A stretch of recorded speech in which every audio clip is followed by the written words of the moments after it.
welcome to my YouTube channel Sermon Time, where I am your host, Pastor Tony Jasper.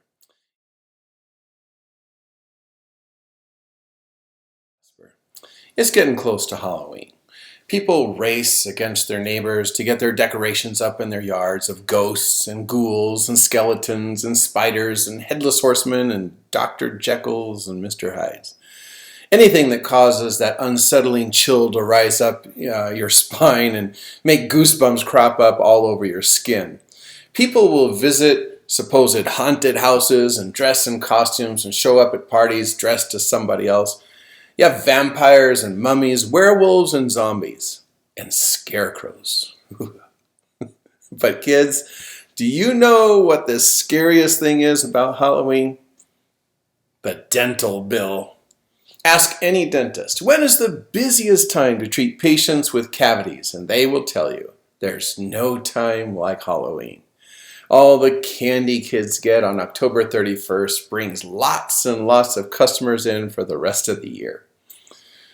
Some of the kids in our aftercare program at PAX, that's Prescott Adventist Christian School, our school, where they were talking about ghosts and things like that the other day. And one of the staff overheard their conversations and shared it with me.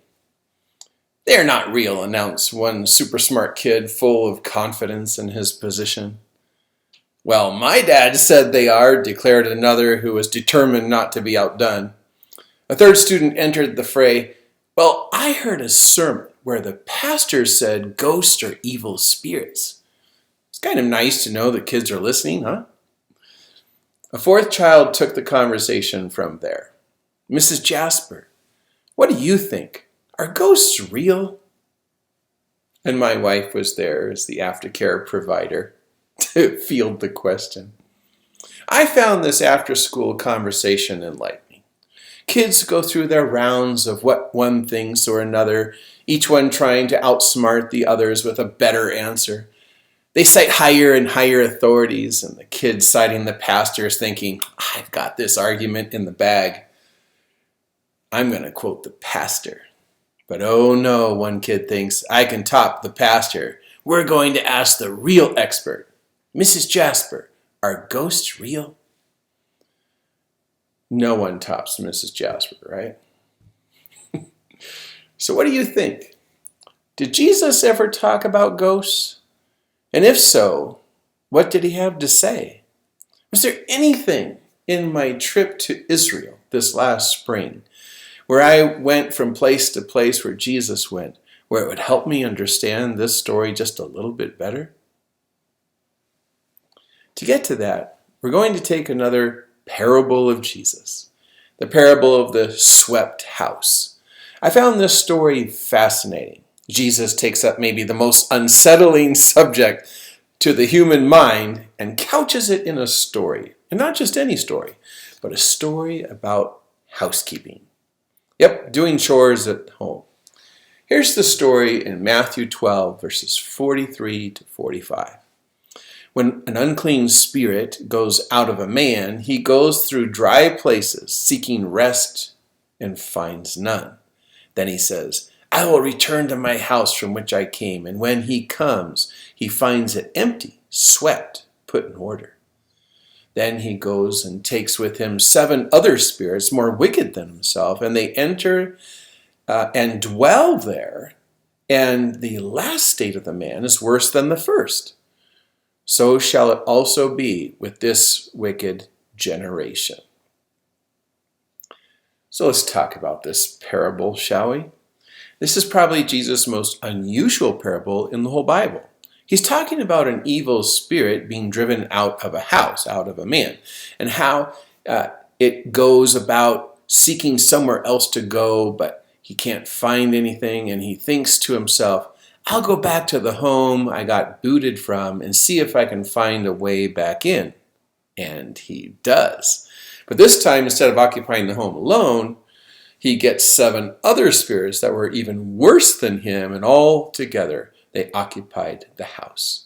And then Jesus says, "And the last state of that man is worse than the first." Okay, so what's Jesus talking about here?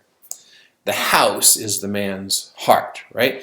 The man had been delivered from demon possession. But later, that evil spirit came back to him and repossessed him with an additional 7 evil spirits. These spirits in the story don't represent anything. Jesus is actually talking about evil spirits, and this is what is unusual about his parable. Some parts are symbolic and others are literal. The spirits are literal. The house and the sweeping and the empty state of the house are all symbolic. So let's take a minute on the empty house. The verse said when the spirit returns to the house, he finds it empty, swept, and put in order. What is Jesus trying to say here? An empty house is a person's life that has been cleared of evil, swept and clean, so to speak. Jesus cleans out the evil and gets everything ready for good. But something more needs to happen with this home. It's missing something. It's empty. It needs to be filled with something. Not evil spirits, but filled with the fruits of a holy, obedient life. And if it isn't filled with good stuff, what's going to happen? Evil is going to come back and it's going to be bad. Real bad. Jesus here teaches a few things about spooky stuff. First, spooky stuff is real. It isn't fake. Okay, Jasper the friendly ghost, yeah, he's fake. But spirit beings who seek to do harm to humans, no, that's real. That was the reality of Jesus when he freed a demon-possessed man at the tombs of Gennesaret. That was the reality Jesus dealt with when he freed a woman who couldn't break free from the controlling demons of lust. That was the reality Jesus dealt with when he drove demons out of a boy when his father begged him to. And all the other encounters he had with evil, unclean spirits. I believe it's important to recognize that evil spirits are real. There is a devil, and he has many associate evil spirits who work alongside him. Deny this, and you're a sitting duck for deception. Deny the presence of the evil one, and you're stuck with a lie that all the evil in the world must be God's fault. Second point. These evil spirits are scary, but they're only scary if you don't have Jesus. When Jesus' boat pulled up on the shores of Gennesaret, the crew had just miraculously survived a terrible storm that was about to do them in. Jesus had been sleeping in the back of the boat, perfectly at peace. When the disciples finally did think to rouse him from his sleep and get help to overcome the storm, Jesus rebuked them for their lack of faith. He stood up in the boat while the storm was still rocking the boat like a rubber ducky in a bathtub. He stood up, rebuked the wind, and calmed the sea. Listen just for a few moments how Ellen White describes this scene. When Jesus was awakened to meet the storm, he was in perfect peace. There was no trace of fear in word or look, for no fear was in his heart. But he rested not in the possession of his own almighty power. It was not as the master of earth and sea and sky that he reposed in quiet.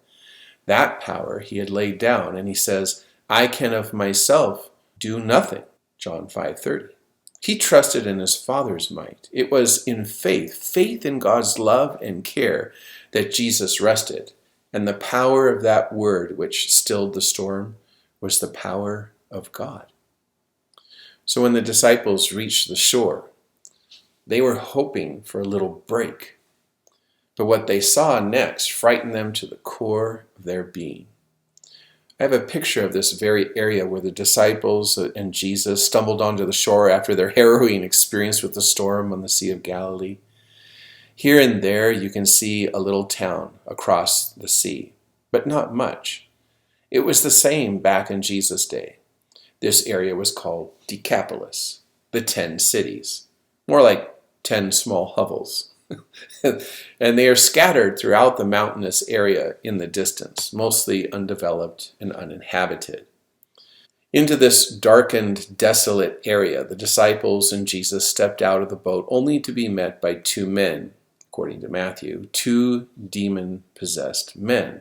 Evil spirits had taken control of their minds. They had superhuman strength. They repeatedly broke the chains the citizens of that country used to bind them to the tombs. They were strong, no match for even the hardy fishermen in Jesus' crew. The disciples ran from the terror that they saw. Jesus stood there alone and dealt with the problem where the problem really was. These men had chosen their plight. They had done things that asked for these demons to take over their lives. But now they wanted to be free, and Jesus freed them. In the conversation that Jesus had with these demons, it was clear where the power really was. The demons cowered in fear before Jesus. They begged him not to destroy them, but rather send them into the herd of pigs nearby. They had to ask permission of Jesus. No, friends, these evil spirits are not scary if you have Jesus. Again, the desire of ages. Through his specious temptation, Satan leads men to worse and worse evils, till utter depravity and ruin are the result. The only safeguard against this power is found in the presence of Jesus. Just let that soak in. Okay, this woman who wrote the book Desire of Ages on the life of Christ is telling us that Satan's temptations are real. And if we buy into them, our situation is going to get worse and worse until utter depravity and ruin result.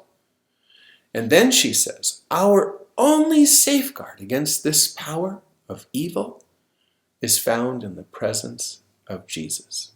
There you have it, friends. If you have Jesus, you have nothing to fear of these evil powers. You might not be convinced of the realities of really spooky stuff. Maybe you're thinking, that stuff happened a long time ago, but it doesn't happen anymore. Does it? Answer, yes, it does. This is why I need to make my third and final point.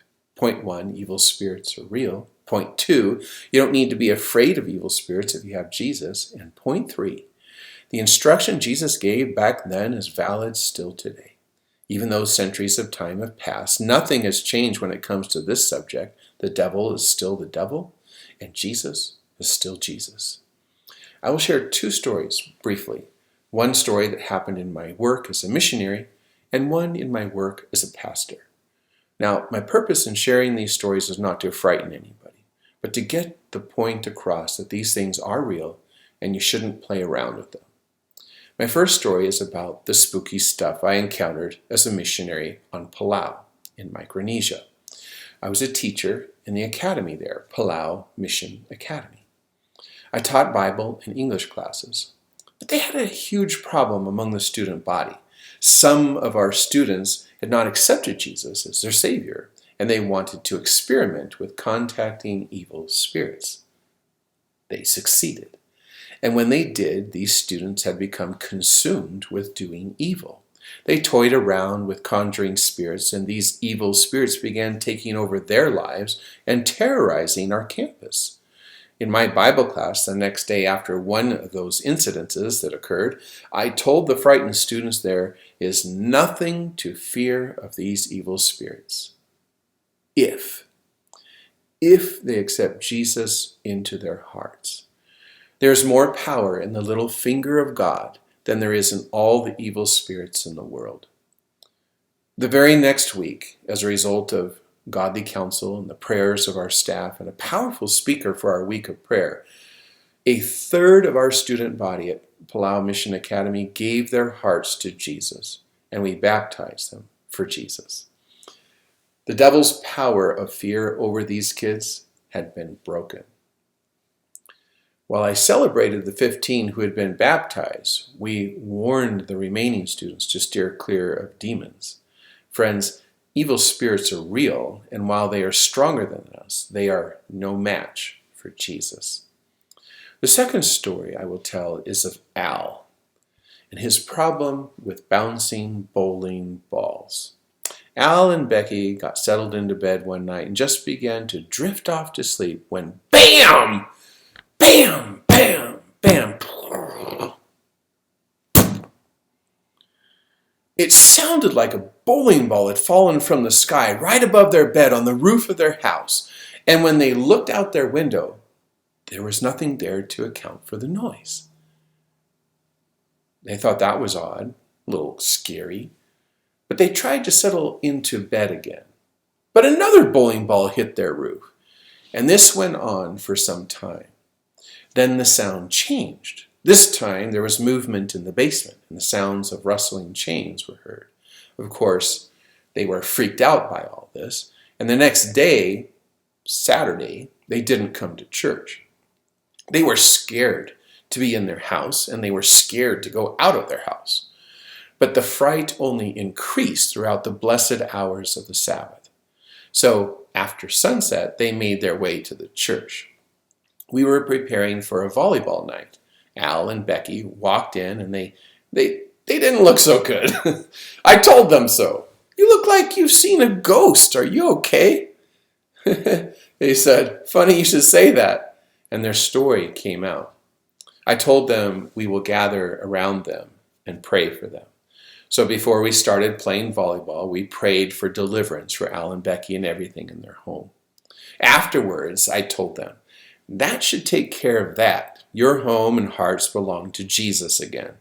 You shouldn't have any more problems. But if something does happen again, call me and I'll bring out the big guns. The people around us who heard this thought I was joking, but I was dead serious. Peace was restored to their hearts and home that night, and that was the last I heard of anything like that. Until one night, a year or so later, I get this call from Al. "I think it's time you bring out the big guns." And I knew exactly what he meant. And I went immediately to his house to do battle with the evil that was haunting him. Al told me later, the moment I stepped out of the car, the instant my foot hit the ground, all the noises and freaky sounds stopped. Just like that. I walked into his home and spoke thus with Al. Evil spirits cannot come into our homes and hearts unless we invite them. And I talked to him at length about several ways one could invite the evil in, and his story came out. Al had a fascination with the bizarre, paranormal type stuff.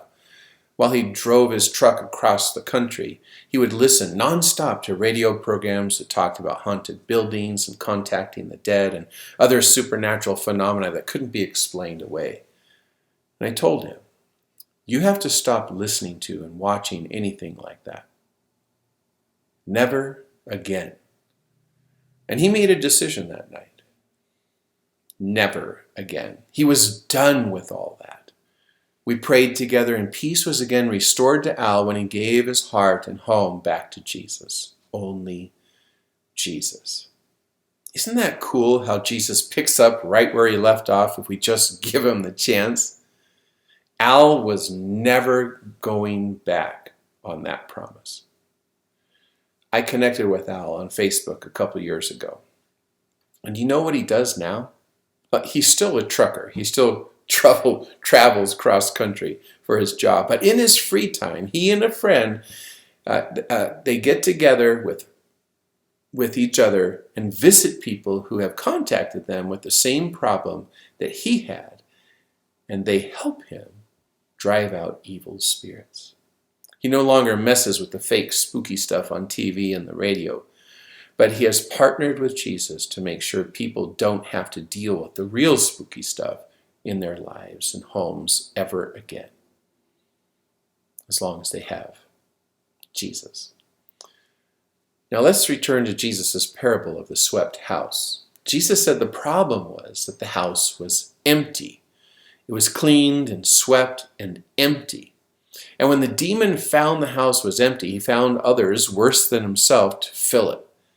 If the house had not been empty, if the house had been filled, the demon would have returned and there would have been no room for it in the house. So it is in our life. It's not enough to have the bad swept out of our house. The point of our life isn't just to be not bad. We need to be good. We need our life to be filled with righteousness. Only when our life is cleaned up by Jesus and filled up with Jesus, only then will there be no room for the evil one. Maybe I could illustrate this with this paper cup. It's empty. There's nothing in it. There's no tricks here. Just an empty cup. Now this cup is filled with air. How do you get the air out of this cup? How do you get the air out of this cup? This cup wasn't designed to fill air. It was designed to be filled with water. So you fill this cup up with water. Hopefully I don't spill it on my computer. You can see that it's filled with water. You can see it tipping over the very top of the brim just a little bit. That's how you get the air out of a cup. This cup was designed to hold water, not air. You and I were designed to hold righteousness, not evil. But the way you get rid of the evil, the way you extract it out of one's life, is to fill that life with good, with the water that belongs in the cup. Our 3 points, once more. Number 1, evil spirits are real, and it's best to just leave them alone. Don't play around with these evil creatures. Don't have anything to do with them. Number 2, if you have Jesus, you don't have to be afraid of what evil spirits can do to you. As Jesus rested by faith in the Father's care, so we are to rest in the care of our Savior. That's how Ellen White concluded the story of the evil spirits in Gennesaret.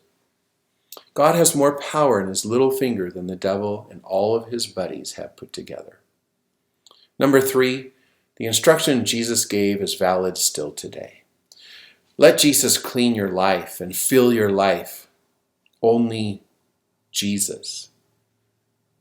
And you will have the remedy against all evil. Friends, I'm sure you're wondering what my thoughts are on Halloween. Should we be participating in all the ghouls and goblins and ghosts and stuff like that? What would Jesus be doing on Halloween? Maybe something like our Pathfinders do. And what, you ask, do Pathfinders do on Halloween? Some go door to door, dressed in their Class A Pathfinder uniforms, dressed like Pathfinders, and they ask their neighbors to donate not candy, but non-perishable food items for their food bank to be distributed during the Thanksgiving holiday. Or some people who have Jesus in their heart walk the streets with the trick-or-treaters, praying all will go well, that Jesus wins the day on October 31st, because that day, like every day, belongs only all to him. Or they might provide children coming out of the world safe activities to participate in some other venue, something that doesn't involve the tools of the enemy and doesn't rot kids' teeth out of their mouths. In Jesus' name, we always do good. Only good. Only Jesus. God be with you all with this decision that you and I have to make every day. And have a blessed, Jesus-filled week.